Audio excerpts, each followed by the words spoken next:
বয়স্ক প্রবীণ কৃষকদের জন্য কৃষক ভাতা এবং কৃষকদের অ্যাক্সিডেন্টাল বেনিফিটের কোনো প্রস্তাব এই বাজেটে নেই। এই বাজেট আমাদের পূর্বাঞ্চল, পশ্চিমাঞ্চলের বাঁকুড়া, ঝাড়গ্রাম, পশ্চিম মেদিনীপুর, পুরুলিয়া জেলা, যেখানে মানুষজন ন্যূনতম পানীয় জল পান না, চিকিৎসার সুযোগ পান না, তাদের জন্য কোনো প্রস্তাবনা নেই। আমাদের পাহাড়ের গোর্খা জনজাতি, তামাং, ভুটিয়া, রাই, আমাদের রাজবংশী সমাজ, নমশূদ্র সমাজ, জনজাতি সমাজ, কুর্মী সমাজ, তাদের জন্য কোনো পরিকল্পনা এই বাজেটে রাখা হয়নি। মতুয়াদের জন্য একটা শব্দ, বাক্য এই বাজেটে দেওয়া হয়নি। এই বাজেটে স্বাস্থ্য ক্ষেত্রে নতুন কোন পরিকল্পনার কথা বলা হয়নি। অসত্য বাজেট। এবং এরা সুন্দর সাগরে ব্রিজ করবেন, অমুক করবেন। আপনারা জানেন জাতীয় জলপথ, ইনল্যান্ড ওয়াটারওয়েজ, এই জাতীয় জলপথের ক্ষেত্রে কেন্দ্রীয় সরকারের এবং ইনল্যান্ড ওয়াটার অথরিটির, তাদেরই অথরিটি, হোল্ডার ব্রিজ ছাড়া ব্রিজ করা যায় না। তাদের এই বাজেটের যে প্রতিশ্রুতি, ২৬ সালে নির্বাচনের আগে একটা কাজও কমপ্লিট করতে পারবে না। এমনকি ঘাটাল মাস্টার প্ল্যান, তার 1 ডিসমিল জমি অধিগ্রহণ করা হয়নি। যেখানে জমি অধিগ্রহণ হয়নি সেখানে ঘাটাল মাস্টার প্ল্যানের বরাদ্দ খাতায় কলমে থাকবে, যার নির্বাচনে আরেকবার প্রতিশ্রুতি, গালভরা প্রতিশ্রুতির মধ্যে থাকবে। এই বাজেটে স্বাস্থ্য, শিক্ষা, শিল্প কোথাও কিছু নেই। বাজেটে 6 লক্ষ কোটি টাকা যে ঋণের বোঝা, সেখান থেকে রাজ্য কি করে বেরিয়ে আসবে তার কোনো কথা নেই। বিধায়ক এলাকা উন্নয়ন তহবিলে মাত্র 60 লক্ষ টাকা বরাদ্দ। আজকে 5 বছর আগে থেকে এই বরাদ্দ, এই টাকায় উন্নয়ন হয় না।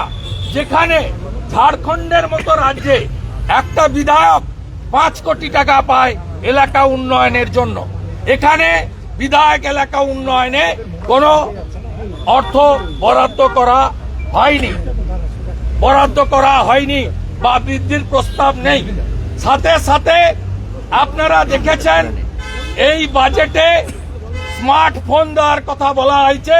আইসিডিএস আশা, স্মৃতি ইরানি মহোদয়া যখন মন্ত্রী ছিলেন তখন কেন্দ্রীয় সরকার 200 কোটি টাকা দিয়েছিল, 10,000 টাকা মাথা পিছু আইসিডিএস আশা কর্মীদের স্মার্টফোন কিনে দেওয়ার জন্য।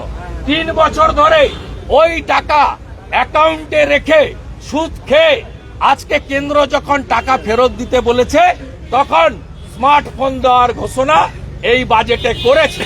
সর্বোপরি এই বাজেটে নারী সুরক্ষা আর্জি করছে, যেখানে মহারাষ্ট্র সরকার এককালীন মাসে 2000 টাকা দিচ্ছে, হরিয়ানা সরকার মাসে 2100 টাকা দিচ্ছে, দিল্লির বিজেপি সরকার মাসে 2500 টাকা দেবে। সেখানে এই লক্ষ্মীর ভান্ডারে কোনো বরাদ্দ বৃদ্ধি করা হয়নি। 1000 টাকার বার্ধক্য ভাতা, বিধবা ভাতা এবং দিব্যাঙ্গ ভাতা, যার 800 টাকা ভারত সরকার দেয়, 200 টাকা রাজ্য সরকার দেয়, তারও বৃদ্ধির কোনো সুপারিশ করা হয়নি। লোকপ্রসার শিল্পীদের জন্য কোনো নতুন বরাদ্দের কথা হয়নি। এবং পরিশেষে আমি যেটা বলে, ডক্টর অশোক লাহিড়ী এখানে 2-1টি কথা বলে, বাকি তিনি 6:15-তে পার্টির পার্টির অফিস থেকে, সল্টলেক থেকে তিনি রাজ্য সভাপতিকে নিয়ে বিস্তারিত প্রেস করবেন। আর আমিও ICCR একটি কর্মসূচি থেকে কেন্দ্রীয় বাজেট, রাজ্য বাজেটের উপরে যুব মোর্চা আয়োজিত যে কর্মসূচি, সেখানে আমি খানিকটা বলবো। আমার টাইম 5:30, অশোকবাবুর টাইম এবং রাজ্য সভাপতির টাইম 6:15, সল্টলেক কার্যালয়। তা আমি আর বাড়িয়ে পরিশেষে বলবো, আমাদের সঙ্গে আমাদের রাজ্যের সরকারি কর্মচারী, পুলিশ কর্মচারী, শিক্ষক, অধ্যাপক, শিক্ষাকর্মী, তাদের সঙ্গে বিরাট গ্যাপ, 35-36% গ্যাপ ছিল। মাত্র 4% দিয়েছে যে 4% জানুয়ারি মাসে কেন্দ্র বৃদ্ধি করেছে। 15 সালে পে কমিশন হয়েছিল, নতুন পে কমিশনের প্রস্তাব নেই এবং এখনো কেন্দ্রীয় সরকারের সঙ্গে প্রায় 31-32% ডিফারেন্স হয়ে আছে কর্মচারীদের।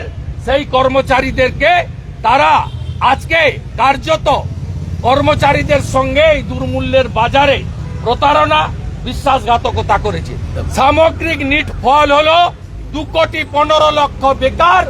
এই বেকার শিক্ষিত যুবক যুবতীর সঙ্গে 15 বছরে মমতা ব্যানার্জির 15তম বাজেটে বেকার যুবক যুবতীদের সঙ্গে বিশ্বাসঘাতকতা করলেন।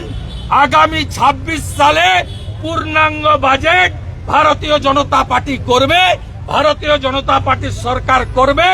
প্রত্যেক বাড়িতে, যে বাড়িতে চাকরি নেই, একটি করে চাকরির প্রতিশ্রুতি বিজেপির এমএলএরা এলওপির নেতৃত্বে বাংলার বেকার যুবক যুবতীদের আমি দিয়ে আমার বক্তব্য এখানে শেষ করছি। বয়স্ক প্রবীণ কৃষকদের জন্য কৃষক ভাতা এবং কৃষকদের অ্যাক্সিডেন্টাল বেনিফিটের কোনো প্রস্তাব এই বাজেটে নেই। এই বাজেট আমাদের পূর্বাঞ্চল, পশ্চিমাঞ্চলের বাঁকুড়া, ঝাড়গ্রাম, পশ্চিম মেদিনীপুর, পুরুলিয়া জেলা, যেখানে মানুষজন ন্যূনতম পানীয় জল পান না, চিকিৎসার সুযোগ পান না, তাদের জন্য কোনো প্রস্তাবনা নেই। আমাদের পাহাড়ের গোর্খা জনজাতি, তামাং, ভুটিয়া, রাই, আমাদের রাজবংশী সমাজ, নমশূদ্র সমাজ, জনজাতি সমাজ, কুর্মী সমাজ, তাদের জন্য কোনো পরিকল্পনা এই বাজেটে রাখা হয়নি। মতুয়াদের জন্য একটা শব্দ, বাক্য এই বাজেটে দেওয়া হয়নি। এই বাজেটে স্বাস্থ্য ক্ষেত্রে নতুন কোন পরিকল্পনার কথা বলা হয়নি। অসত্য বাজেট। এবং এরা সুন্দর সাগরে ব্রিজ করবেন, অমুক করবেন। আপনারা জানেন জাতীয় জলপথ, ইনল্যান্ড ওয়াটারওয়েজ, এই জাতীয় জলপথের ক্ষেত্রে কেন্দ্রীয় সরকারের এবং ইনল্যান্ড ওয়াটার অথরিটির, তাদেরই অথরিটি, হোল্ডার ব্রিজ ছাড়া ব্রিজ করা যায় না। তাদের এই বাজেটের যে প্রতিশ্রুতি, 26 সালে নির্বাচনের আগে একটা কাজও কমপ্লিট করতে পারবে না। এমনকি ঘাটাল মাস্টার প্ল্যান, তার 1 ডিসমিল জমি অধিগ্রহণ করা হয়নি। যেখানে জমি অধিগ্রহণ হয়নি সেখানে ঘাটাল মাস্টার প্ল্যানের বরাদ্দ খাতায় কলমে থাকবে, যার নির্বাচনে আরেকবার প্রতিশ্রুতি